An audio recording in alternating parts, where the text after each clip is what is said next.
Alright team, this is our second video over Deno.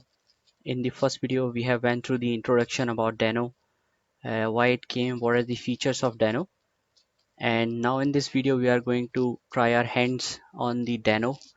So I will drop the links of this video in the description.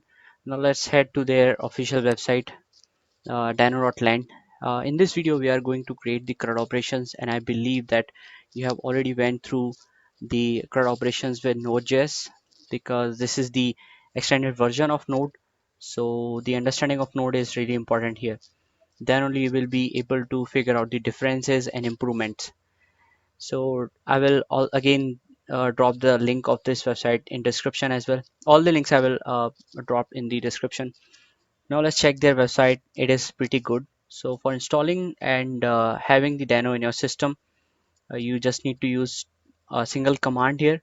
And I'm using the PowerShell because I'm using Windows. So you can just go through this command, and when you will run. So as you can see, after installing Deno, I just run this command Deno -hyphen help. So all the basic information is already available here, like Deno version, that is the release container 2, and it's a secure JavaScript and TypeScript runtime. Documentation are available here, modules information is here, bugs information is here. And what you need to do, you just need to type Deno, and you can use all the basic features on this command line or any other basic information. Like once it is installed, I can type Deno, and after coming into inside the Deno, I can just write 1 plus 5 and I can get the information. So I have divided this video into two sections, and in the first section we will be discussing about the important features like modules, bundling, permissions, and security, and we will get into the details of those as well very quickly. And in the second part, we will be building our CRUD operations using the Deno. Now let's quickly talk about the important features of Deno. So let's talk about the modules. Deno, just like the browsers, loads modules by URLs. Many people got confused at the first when they saw an import statement with a URL on the server side, but it actually makes sense. So let's see how it works. So let me open my VS Code, and let's check how import statement works in Deno. So if I want to like use the assert equals from Deno, what I would be writing, instead of writing the package name after installing it, I will be writing the URL of that deno.land slash, that is coming from the standard package, then from testing assert.ts. Now what's amazing here is that by using URLs, Deno packages can be distributed without a centralized registry such as npm. And by importing code via URL, we make it possible for package creators to host their code wherever they see the fit.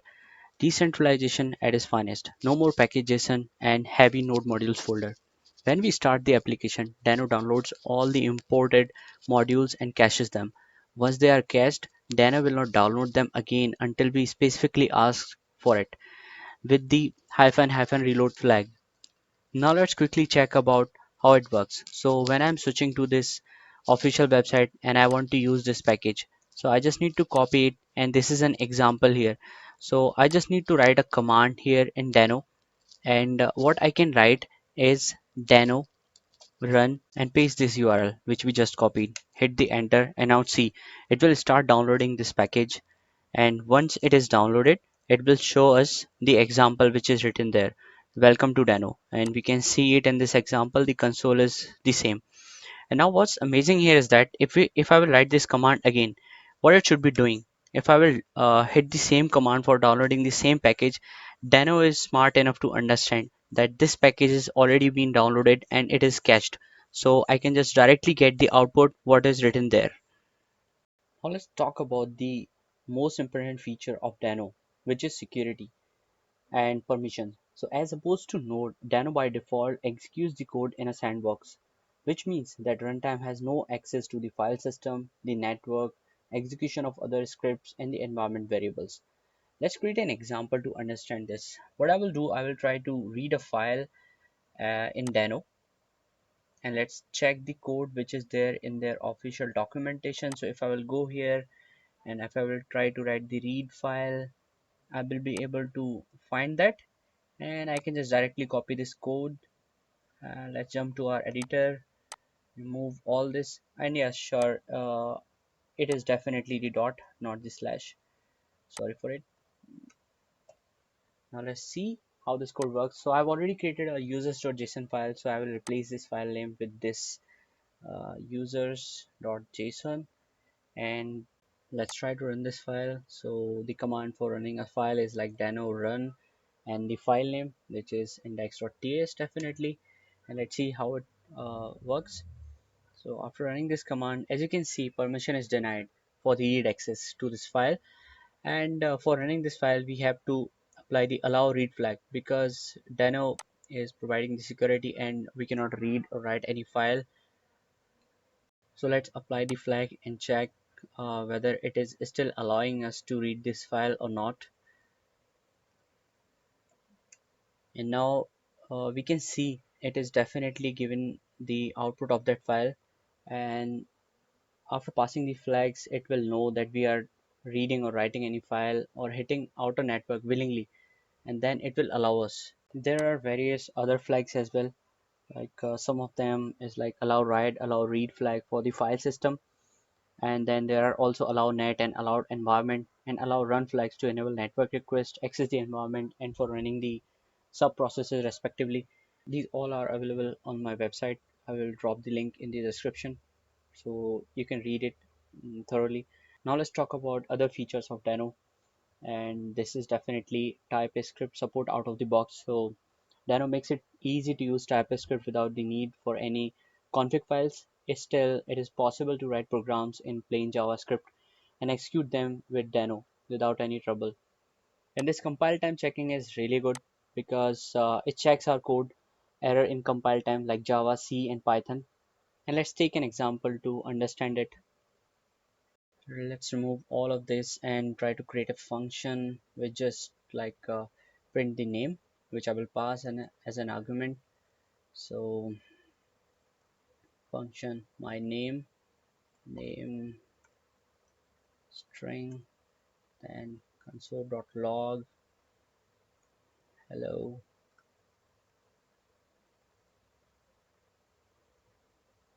name, and let's call this function by passing an argument in it, suppose 123, and let's see. Then now run index.ts, and as we can see we got the compile time error, and it says like argument of type 123 is not assignable to the parameter of type string. So it's a compile type checking, and Deno brings the bundling feature built in, so it is really nice that you can like name any file, and you can make a bundle of that. So for the same purpose the command is Deno bundle index.ts in our case, and the bundle I want to create with the name of bundle.js, and let's see. So after hitting this command, definitely it is bundling into the process, and now we can see that the file is emitted and the bundle name is this. So in our directory we can see that the bundle has been generated with Deno. Yeah, so here we have finished all the important features of Deno. Now it's time to like actually create the CRUD operations in Deno. But before moving to that, let's check a very good extension of VS Code for Deno. This is Deno, and if I will click here, I guess I have already installed it. This is from just Java C, and you can also install it. It is pretty amazing. Now let's move to the actual CRUD operations in Deno. To implement the HTTP server in Deno, I'm using OAK server. That is a middleware framework for Deno Net server. And let's head to this index.ts file where I have already written some code for creating our server. So as you can see, I'm using this OAK as a middleware, and I'm importing the application and router, and the code is pretty much same.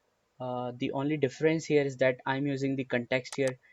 This object have our both request and response methods, which we can use to send status, headers, and response in the body. And apart from that, the code is like quite similar, which we have in Node. So now let's save this file and run this. And for running this we have to follow some rules which we have already seen, that we have to allow and give it some permission. So deno run hyphen allow net, because we are using the port, then allow because we are trying to read, then allow write because we will definitely write something, and our file name in that case. So once I will hit this command, then it should be running and showing that server is already started, and it is definitely downloading all the files I have tried using in this, and this will be cached. So if I will hit this command again, that is definitely not going to be reinstalled, and now we can see the server is running on the address of 8000. So with this code, the Deno server is up, and now we can move on to create the further operations like get user, add a new user, remove the user, or update the user. Now let's create our first get API for getting all the users which are available in this JSON file, and for that I have this code, which basically I have created a gist over the GitHub, and I will share the link of that. And the two new things which you can find here is that the text decoder, which is this class will decode the file contents in the UTF-8 standards. And the second thing which needs to be notice here is the read file sync. So that is definitely available in this documentation which I already shared for the Deno. So if I will go here, read file sync, and you can check all these files are written here, and I just copied them and used in my code which is available here. And now let's run this file using the same command which we used there. And now you will see one thing, that it will definitely compile, but it will not try to download anything because that has been already cached. So let's wait until it runs. It is definitely compiling, and it should be saying that the port is running on the 8000. And once we will see that message, we can try to test our API which we have created, which is the get user. So let me open the postman, and in the postman let me write get user. So once I will hit this, I should be getting the users which are created in my JSON file. So with this we are done with our get API, which is really simple. We are done with fetching all the users which are available in our file. In that case, now let's create another API for fetching out the single user. So fetch single user, and as like same, I have already created the code, and the link is shared in the description, so you can use from there. And this is the code with the error handling in Deno. So let's try this. First of all, we have to run this command again similarly, and it will compile our code. And once it is compiled, we can go to the postman for checking that. So let me copy the same URL of that, and we can paste it, and then I can just quickly give one ID for that particular user, and now we can get the particular user. Now let's check out the gist which I have already created, and we have all the other operations like uh, adding a user there and using the post method, and then deleting a particular user with that ID, and then updating the particular user with the ID. So this just is quite informative, and you can use it for creating the other operations. If you get to know something new from this video, please like and subscribe this channel, and don't forget to share your comments. And don't forget to subscribe our newsletter. We are keep on working to share new content. Thank you so much.